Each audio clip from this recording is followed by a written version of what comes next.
name is Keaton Welch, and today we're going to be talking about public policy. So, a definition of public policy: it's what a government does or does not do about a problem that comes about before them for consideration and possible action. So, public policy is made in response to some sort of issue or problem that requires attention. And public policy is what a government chooses to do, actually, or not to do, implied about a particular issue or problem. Policy might take the form of law, regulation, or a set of laws or regulations that govern a particular issue or problem. And policy is made on behalf of the public.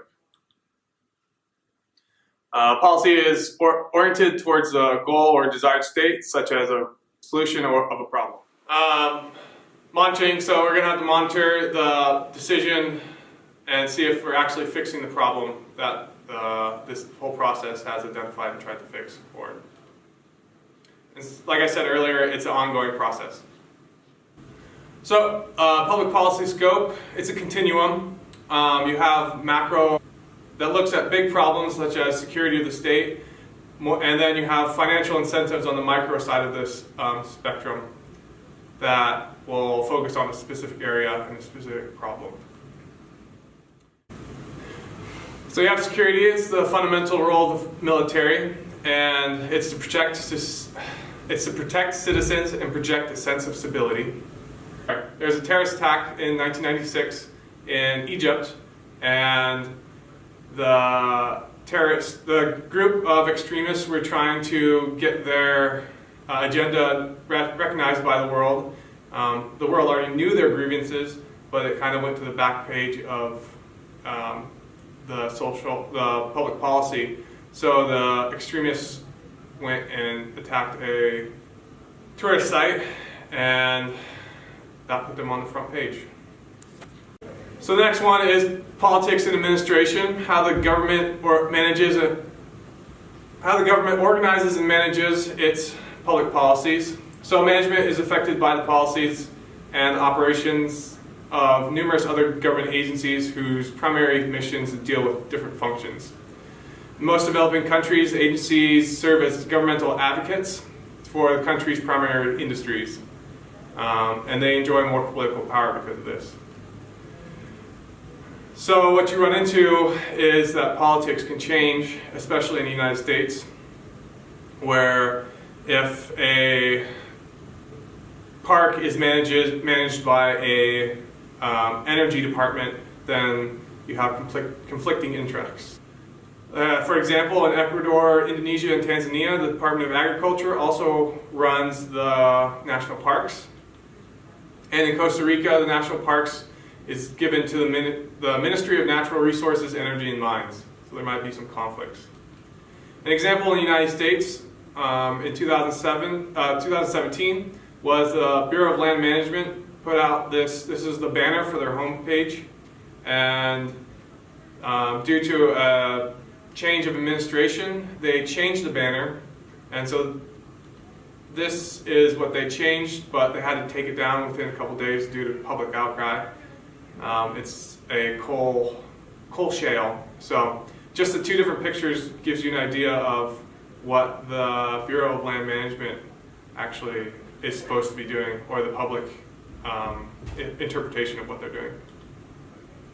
So dependency is a nation's policy to combat problems of dependency and leakage. So an example of this would be airlines, especially for islands and remote areas.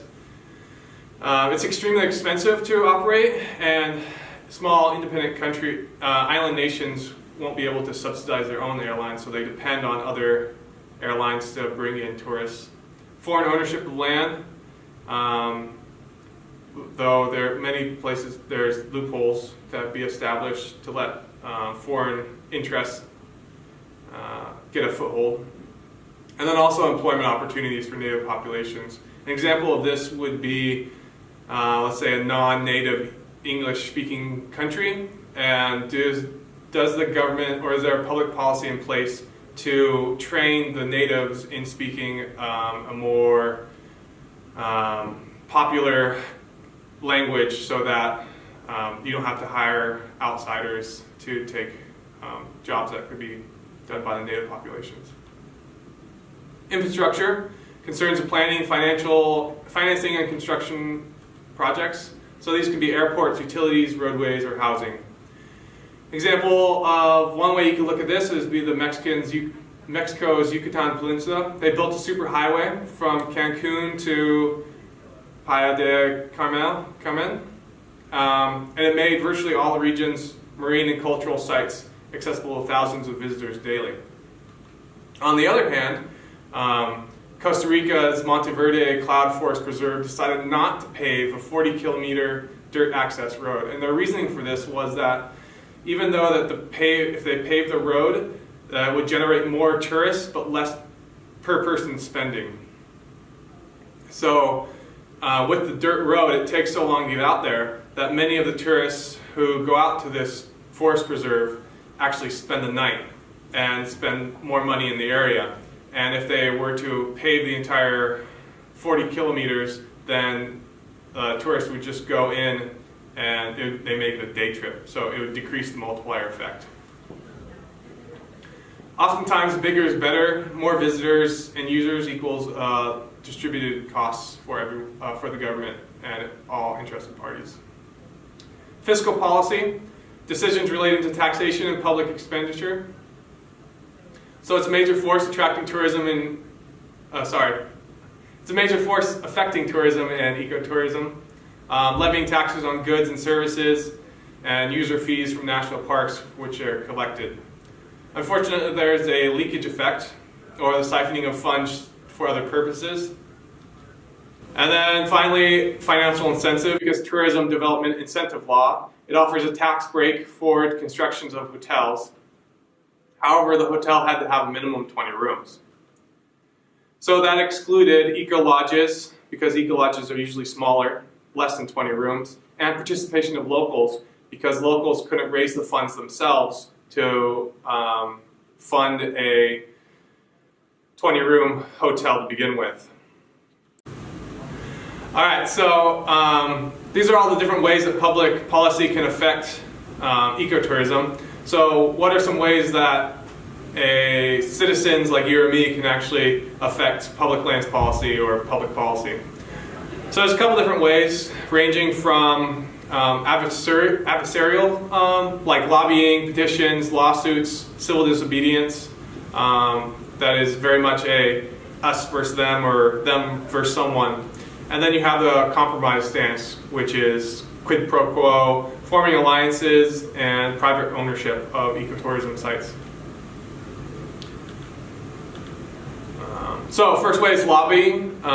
If you are a registered voter, you are a lobbyist in the simplest form. It's to seek influence on a public official or politician on an issue. There's good, bad, hidden lobbying.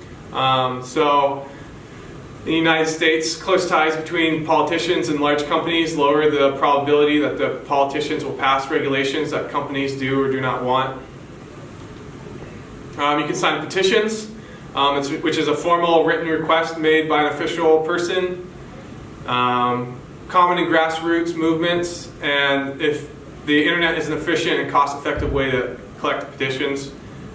Now, the United Kingdom and the United States both have petition websites that you can e-sign, and if you get if you reach over a certain threshold, it requires a response from the government. You can file a lawsuit. Sometimes the wording of law is not clear, and judges do not have the expertise. However, judges do not always have the expertise in the issues that they deal with. And regulatory agencies specialize in that area.